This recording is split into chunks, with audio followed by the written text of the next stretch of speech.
Ng'anyo mar jopuonj mbalariany mag piny owacho pod dhi nyime tok riwruog jopuonj wasu kod mano koso chopo e winjruok kod komiti od bura ewi chudo mar kwan omenda maromo bilion 9.7 mano singnegi e winjruok mar dok e tich. Kata obedo ni sirkal osingo mar chulo omenda no kidam, jagoro maduong' mar wasu Constantine Wasonga omako chung' ni nyaka chulgi omenda no duto eka gibiro dok puonjo.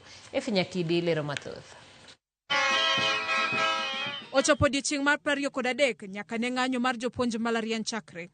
Kata kamano, ng'anyo no biro dhi nyime tok lalruok kind riwruog jopuonj mbalariany wasu kod komiti od bura mochung' ne weche somo koso nyago lemo. The strike is on and let members of the public and wasu members know that we have not agreed. Our demand is very clear. The cost of implementing basic salary is 9.76 billion. Wasu osingo kendo mako chung' motegno ni ok gibidok puonjo nyaka kanyo ma piny owacho chiw kwan omenda maromo silings bilion 9.7 duto magidwaro. Sirkal kata kamano osingo mar chulo omenda no e yor kidam kendo e okenge ariyo mar silings bilion 4.3 e okang' kokang'. They bring 4.3 billion and they must tell us how we are going to get 5.4 billion.